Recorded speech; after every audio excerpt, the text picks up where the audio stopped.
VT de abertura Educação à Distância. Diferentes formas geométricas se movem, cortadas pelas cores azul, verde, amarelo e vermelho. Se transformam na logo da Escola Técnica Estadual Professor Antônio Carlos Gomes da Costa. As cores e formas se misturam em fundo azul e vermelho. Abaixo e à direita da tela, o nome: Educação à Distância. Curso técnico em logística. Disciplina, movimentação e distribuição. Competência 2. Controlar movimento de mercadorias, assegurando um sistema de distribuição eficiente e dentro de prazos. Para falar sobre movimentação e distribuição, Aula da professora Mariana Mello. é importante frisar a importância desta atividade no meio do serviço na área de logística, na área de comércio. Por que ela é tão importante?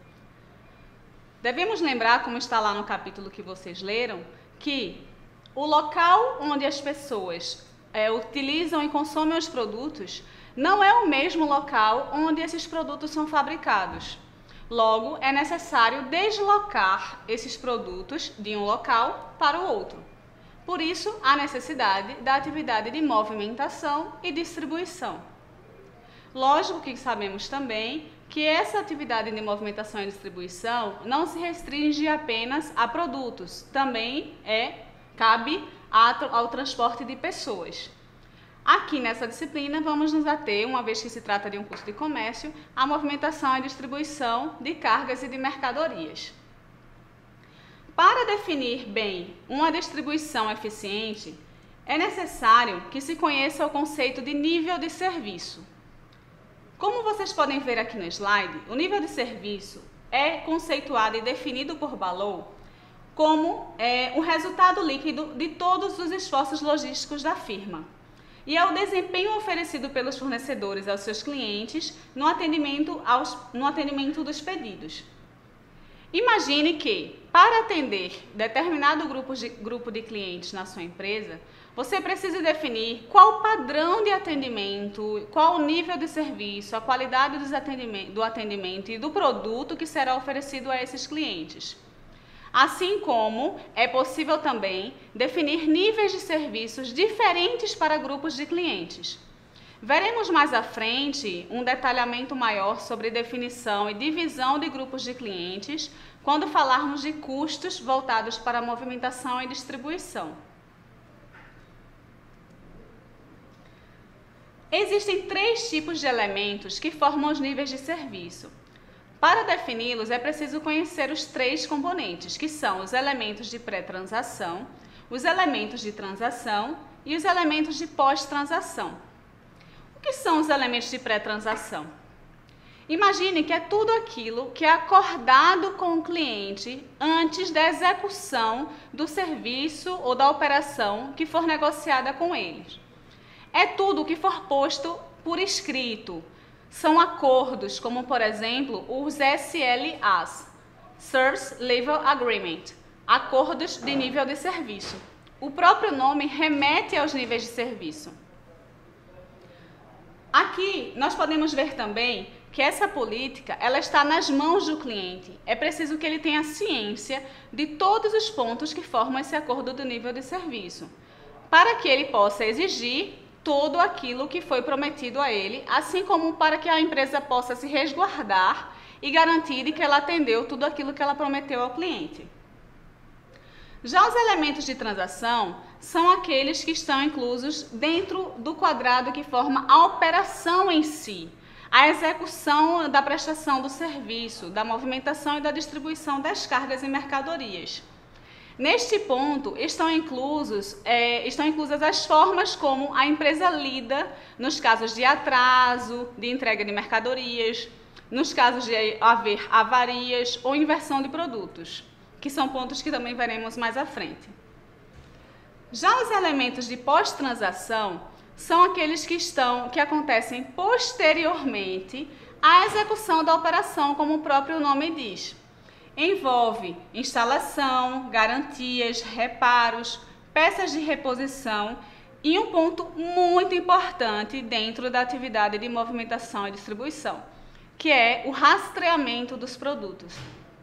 Este é um tipo de serviço oferecido por muitas empresas e que traz muito valor a essa prestação de serviço, porque garante ao cliente rastrear, identificar em qual etapa do processo, em qual etapa do caminho está o produto que foi solicitado.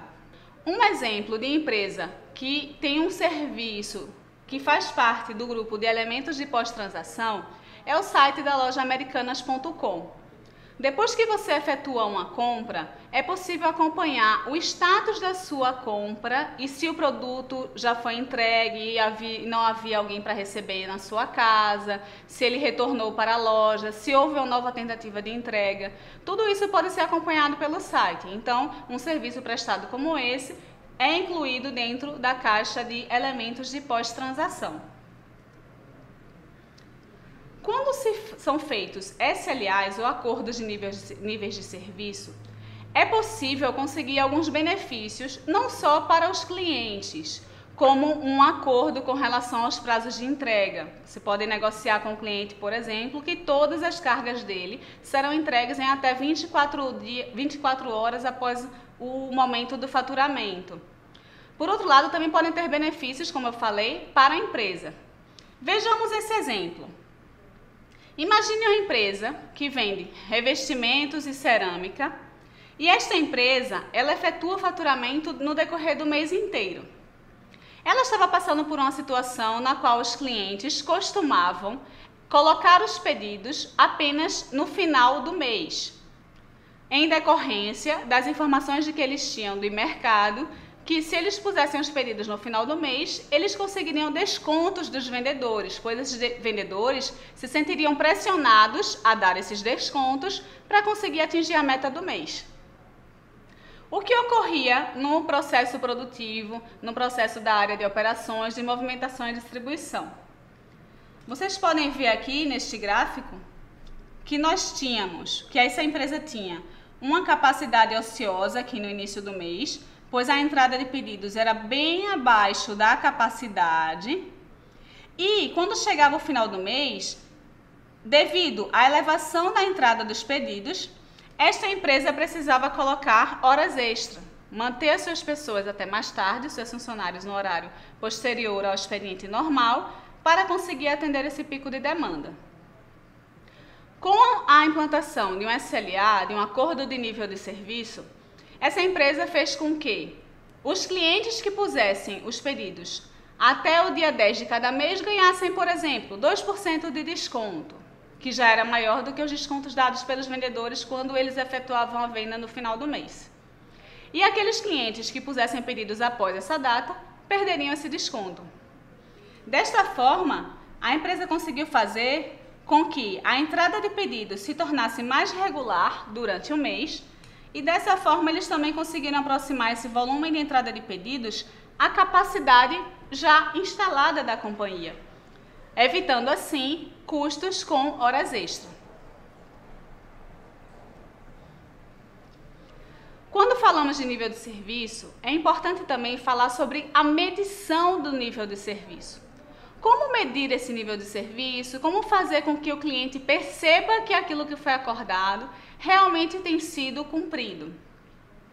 Para a definição desses indicadores de medição do nível de serviço, é necessário conhecer as 4 prioridades competitivas. Essas 4 prioridades competitivas são o custo, a qualidade, o tempo e a flexibilidade. A empresa precisa ter em mente quais são dessas 4 as prioridades competitivas que serão priorizadas para que ela crie os seus indicadores de acordo com essa estratégia, com esse foco estratégico. Uma empresa que tem o custo como prioridade competitiva, que é uma condição que é muito frequente hoje em muitas empresas, uma vez que o grande objetivo delas é conseguir lucro, principalmente, lógico, as empresas privadas, e com isso, para conseguir isso, elas precisam reduzir os custos.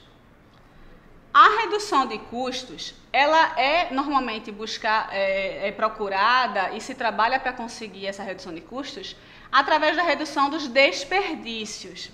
Então, otimizando os processos e reduzindo os desperdícios, essas empresas que têm prioridade competitiva com base em custo podem conseguir alcançar o seu objetivo. Já as empresas que têm como prioridade competitiva principal a qualidade, elas precisam manter um padrão no atendimento, de forma que os clientes, ao comprarem o seu produto, enxerguem este padrão e percebam que é um produto daquela empresa. Eles precisam ter isso em mente, fazer dessa empresa uma referência. E também é importante ressaltar que o que é qualidade, um produto de qualidade para uma pessoa, pode não ser um produto de qualidade para outra pessoa. Por exemplo, uma pessoa que faz trilhas, talvez ela não queira comprar um carro que seja muito bom na estrada, mas sim um carro específico para fazer trilhas. Então, um carro do Troller, por exemplo, ele pode ser muito bom para fazer trilhas, mas talvez não seja o ideal para estradas. O produto de qualidade para uma pessoa, com qualidade para uma pessoa, pode não ser ter a mesma qualidade para outra pessoa. As empresas que priorizam o tempo e as empresas de logística que trabalham com movimentação e distribuição normalmente utilizam essa prioridade competitiva como principal, elas precisam fazer com que, em qualquer momento do mês, por exemplo, ela consiga se adaptar para atender de forma rápida a necessidade do cliente. Voltando no slide anterior, nós podemos ver que uma empresa que efetuou uma ação como essa junto aos clientes, com a intenção de atender na hora certa, com o produto certo, os produtos que eles queriam, inicialmente eles colocavam hora extra. Então, essa empresa que faz essa ação de colocar hora extra dos funcionários para garantir o atendimento é uma empresa que tem como prioridade competitiva o tempo. E, por último, temos a flexibilidade, que é uma prioridade competitiva mais voltada às empresas que têm produtos customizados e personalizados. É uma prioridade competitiva que não costuma combinar com a prioridade competitiva tempo, porque produtos customizados e personalizados costumam exigir mais tempo na sua produção ou prestação de serviços. Som direto, Luiz Vitor. Imagens, Juliana Aguiar. Leandro Gomes. Interpretação de Libras. Davidson da Silva. Audiodescrição. Jonara Medeiros Siqueira. Produção de vídeo. Joana Rodrigues. Ilustração. Miguel Machado. Edição. Anderson Ferreira. Danilo Albuquerque. Professor autor. Mariana Melo. Design educacional. David Souza Nascimento. Maria de Fátima Duarte Angeiras. Renata Marques de Otero. Terezinha Mônica Sinício Beltrão. Coordenação do curso, Juliana Novaes. Coordenação executiva, George Bento Catunda. Coordenação geral, Paulo Fernando de Vasconcelos Dutra. Videoaula produzida em novembro de 2016. Conteúdo produzido para os cursos técnicos da Secretaria Executiva de Educação de Pernambuco, em convênio com o Ministério da Educação, Rede ETEC Brasil.